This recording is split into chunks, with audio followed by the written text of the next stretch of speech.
Ke Bogor itu mudik nggak ya? Ke Bogor kita anggap itu mudik. Karena Mudik ya? Pulang ke rumah orang tua. Ke rumah orang tua dan lumayan kena macet juga. Oh iya, itu Jadi, kategori mudik. Kategori tuh. mudik ya. Siap. Cuman aku dapat insight baru juga nih dari Dokter Mesti ya. Ternyata bengong tuh penting juga ya ternyata buat anak. Karena selama ini kalau ngelihat anak bengong kan pasti kita tegur ya. Iya kayak, hey jangan bengong.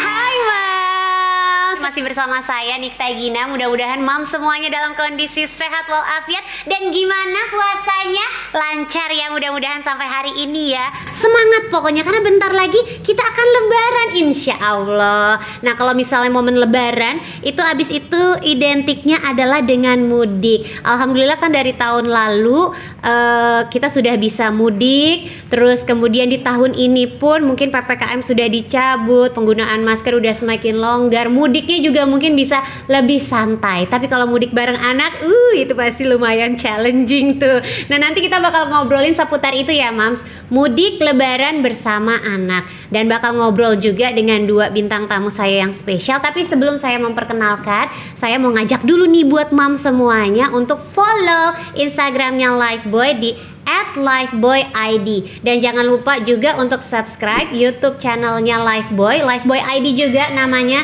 Nanti Mams jangan lupa like, terus komen, dan pastinya akan ada hadiah yang menarik buat Mams. Nanti aku kasih tahu di akhir acara ya. Oke, baik kalau gitu sekarang saya langsung memperkenalkan siapa yang akan ngobrol bersama saya pada kesempatan kali ini. Masih ada dokter anak yang cantik, Masya Allah, ini idola saya. Ada Dokter Mesti. Apa kabar dokter? Halo Mam Gina, idolaku juga. Kabar baik. Mam Gina. Halo para Mams sekalian. Senang sekali bisa ketemu lagi ya dok ya. Senang banget ngobrol lagi sama Mam Gina. Seru banget. Bener, mudah-mudahan gak bosan mampir ke sini. Enggak dong, Kita seru sharing-sharing banget. lagi ya. Betul. Oke, dan ada lagi ini Mams yang juga luar biasa. Kalau Mams suka main Instagram, beliau adalah salah satu hijaber yang juga selebgram yang fashionable banget. Ada Sheila Alasta. Halo Mam Sheila. Halo Kak Gina, assalamualaikum semuanya. Waalaikumsalam. Sehat ya?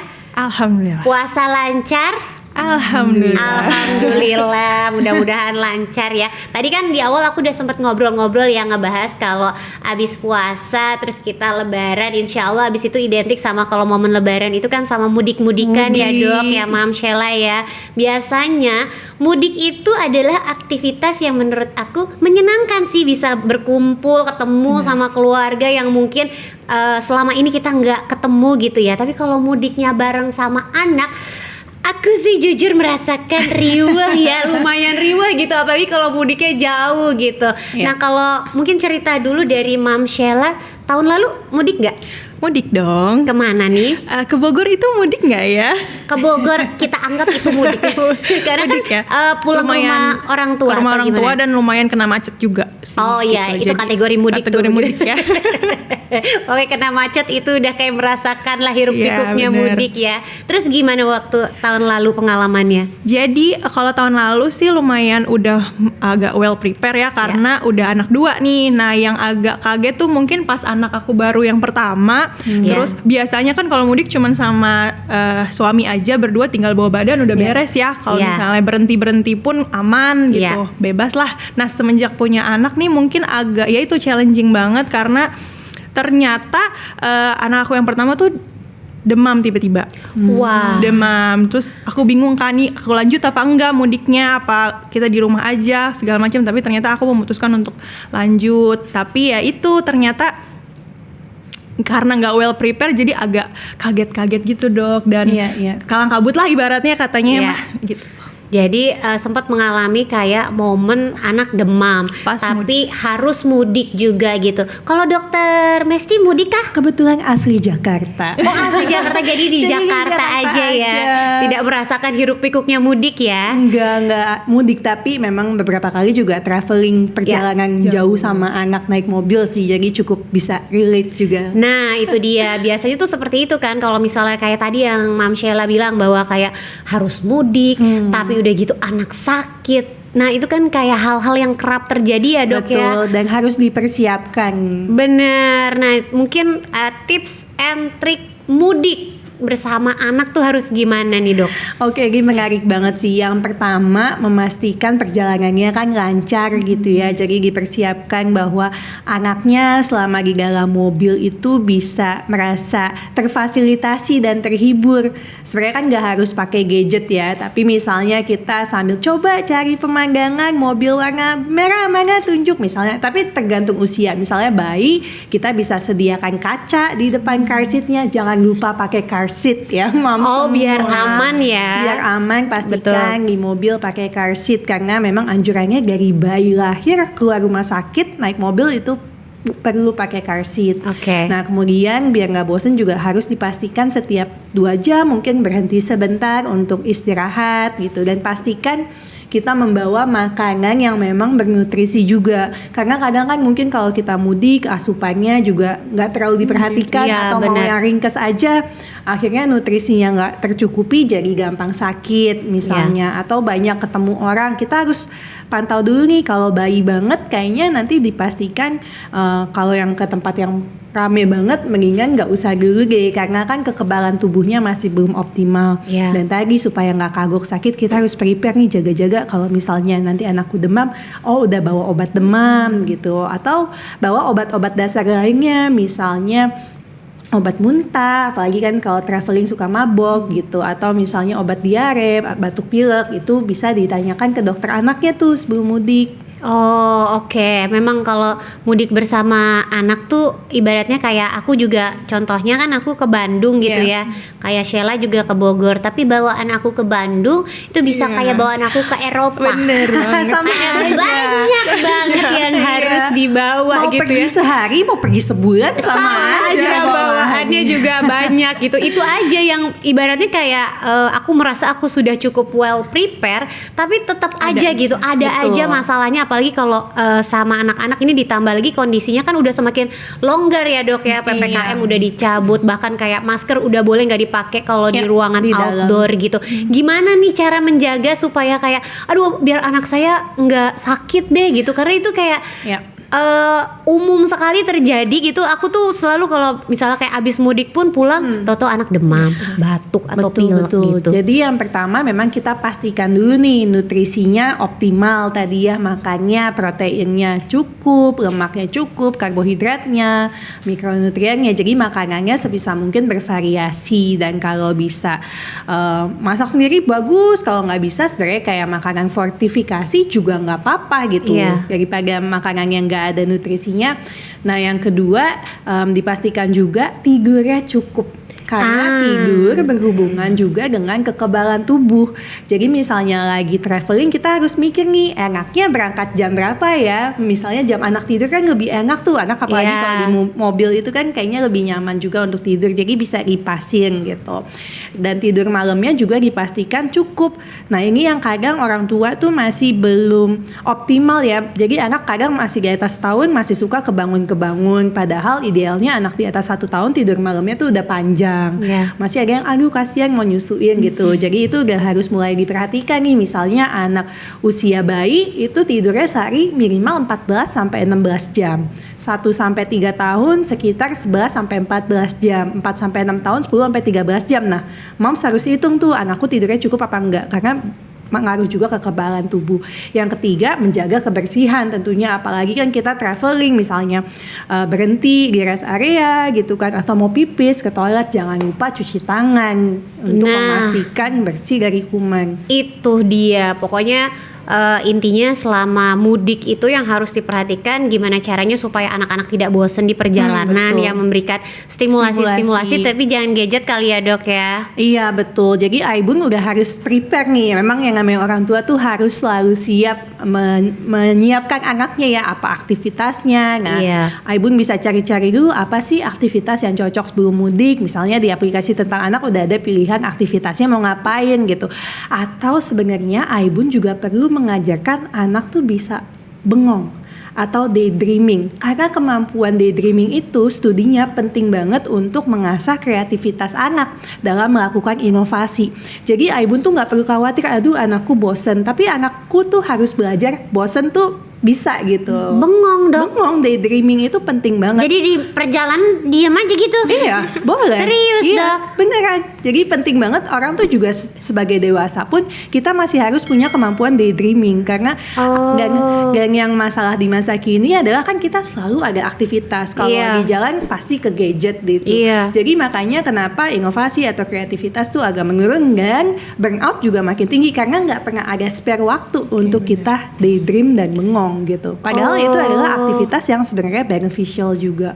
Wow, ini harusnya menjadi insight baru ya buat moms ya. Jadi nggak usah khawatir kalau misalnya kayak di jalan, tahu-tahu misalnya anak-anak kayak, aduh nggak ada apa-apa, pada bengong dah. Ntar Iya, anak-anak nggak apa-apa. gitu. Memang, jadi emang kita tuh harus membiasakan main bebas, harus ada alokasi waktunya gitu. Karena anak penting untuk berkreasi sendiri. Iya. Justru ya kreativitas itu timbul ketika ya kan kadang kita lagi mandi gitu kan, Iya kepikiran bikin apa benar. gitu. Itu padahal otak kita sebenarnya lagi daydreaming itu ya Iya, Dok. Ya betul. iya ya tanpa disadari bener juga sih. Kalau Mam Sheila sendiri biasanya kalau selama perjalanan kan maksudnya kalau ke Bogor ya nggak bisa dibilang deket juga kan, lumayan apalagi kalau misalnya macet gitu. Biasanya aktivitas pasti road trip dong, naik pesawat kan? Ke Bogor. Naik pesawat jauh. Naik gimana? Nah biasanya aktivitas selama di perjalanan kayak bawa mainan banyak kah, atau misalnya bawa makan sendiri supaya anak-anaknya gizinya tercukupi atau gimana? Iya, jadi berdasarkan pengalaman aku di anak pertama itu ya, jadi di mobil itu udah aku siapin tempat senyaman mungkin. Misalnya aku pasti bawa bantal, bawa selimut supaya misalnya kalau dia tidur tetap kita selimutin, dia tetap pakai bantal jadi nggak pegel juga di badannya.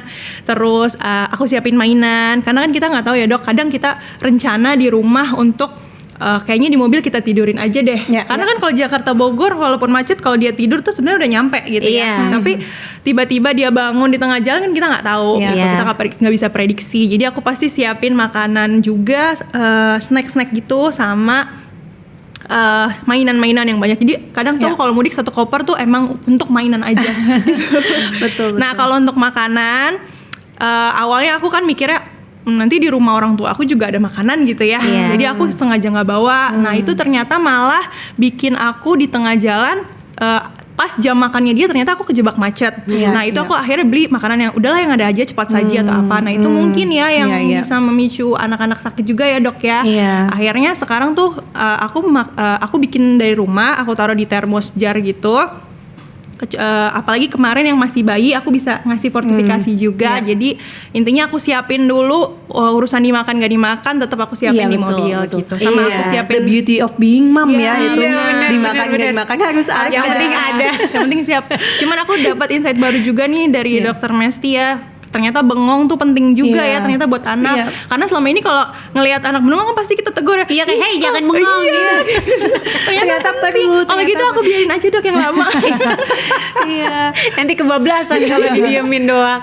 Oke, berarti kalau Mam Sheila biasanya bawa makanan sendiri. Tapi kan mungkin moms di luar sana kadang-kadang kayak aku nggak sempet nyiapin makan sendiri, belum packingin bajunya, belum lagi kayak ngurusin bapaknya segala macam. Nggak wajib kan Dok? Kayak bawa makan sendiri gitu. Jangan terlalu membebankan diri ini ya. Jadi kita lihat lagi kapasitas kita. Kalau emang kita nggak siap masak sendiri, kita kan bisa merencanakan perjalanannya. Di tengah jalan ke sana kita bisa lihat Google Maps ada restoran apa aja sih yang sejalan dengan perjalanan kita misalnya. Nah, kita bisa milih restoran yang memiliki makanannya lebih bervariasi tadi. Kalau anak makan itu kan memang harus ada karbonya, proteinnya, lemaknya sama tadi sayuran atau buah untuk memastikan mikronutriennya bervariasi. Mungkin yang penting banget ternyata protein hewani itu paling penting bukan hanya untuk menguatkan tubuh, tapi kalau pingin anak tinggi yang paling penting justru protein hewani bukan kalsium gitu. Jadi sebisa mungkin setiap anak makan dipikirin apa ya protein hewaninya udah ada belum gitu. Lauknya Dok berarti ya kayak ikan, daging, telur yang seperti itu susu ya. Susu juga. Oh oke, jadi pokoknya intinya asupan nutrisinya tercukupi lah selama mudik, dan itu bisa menjadi salah satu cara supaya anak kita tuh tetap sehat selama di perjalanan. Betul, dan tadi gitu kata ya. Mam Sheila kan nggak keprediksi ya tiba-tiba macet gitu. Iya. Jadi memang kita harus siap nih plan B-nya apa kalau macet. Mungkin kalau ketemu di jalan kita bisa berhenti bentar beli makanannya dibawa, karena nggak tahu kan tiba-tiba jam Iya. makannya kita lagi stuck di mana. Bener, atau tiba-tiba anaknya di dalam kendaraan udah mulai bosan kayak pengen nyemil, pengen makan, pengen apa, udah tersedia gitu ya. Iya, Jadi betul. tadi udah aku highlight banget dari Dokter Mesti juga bahwa stimulasi itu hal yang penting selama mudik bersama anak.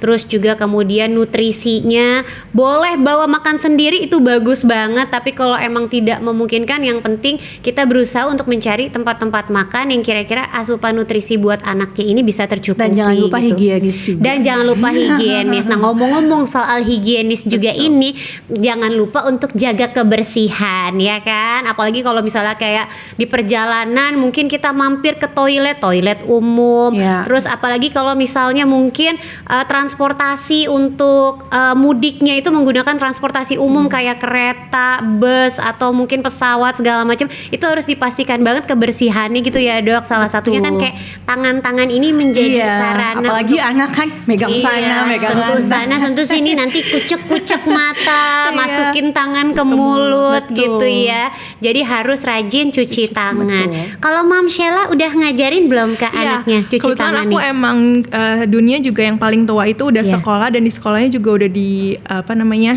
diterapin ya. Jadi dia kalau ke rumah tuh, Umi aku harus cuci tangan. Oh iya, kita gerakin sama-sama ya. Jadi aku bikin gerakan cuci tangan itu semenarik mungkin, dan gerakan cuci tangan itu benar-benar kegiatan yang menarik untuk anak-anak aku gitu. Nah, mungkin moms-moms di sini juga perlu gerakan yang menarik itu kita contohkan sama-sama bagaimana gerakan mencuci tangan ya, supaya moms juga tidak salah gitu. Kita sama-sama jadi cuci tangan nya pakai Pakai sabun, sabun. jangan air doang. Digosok-gosok telapaknya. Kemudian masuk punggung tangannya tangan, sambil sela-sela jarinya juga sela-sela ya. jari, oke. Kemudian Selanjutnya apa nih, buku-buku jari ya. Oke, kita sambil digini-gini ya, Dok ya. Sambil dibersihin Oke. sininya. Siap. Kemudian ibu jari, Ibu sambil jari. dibersihkan, sambil juga diputar gitu ya. Oh, oke.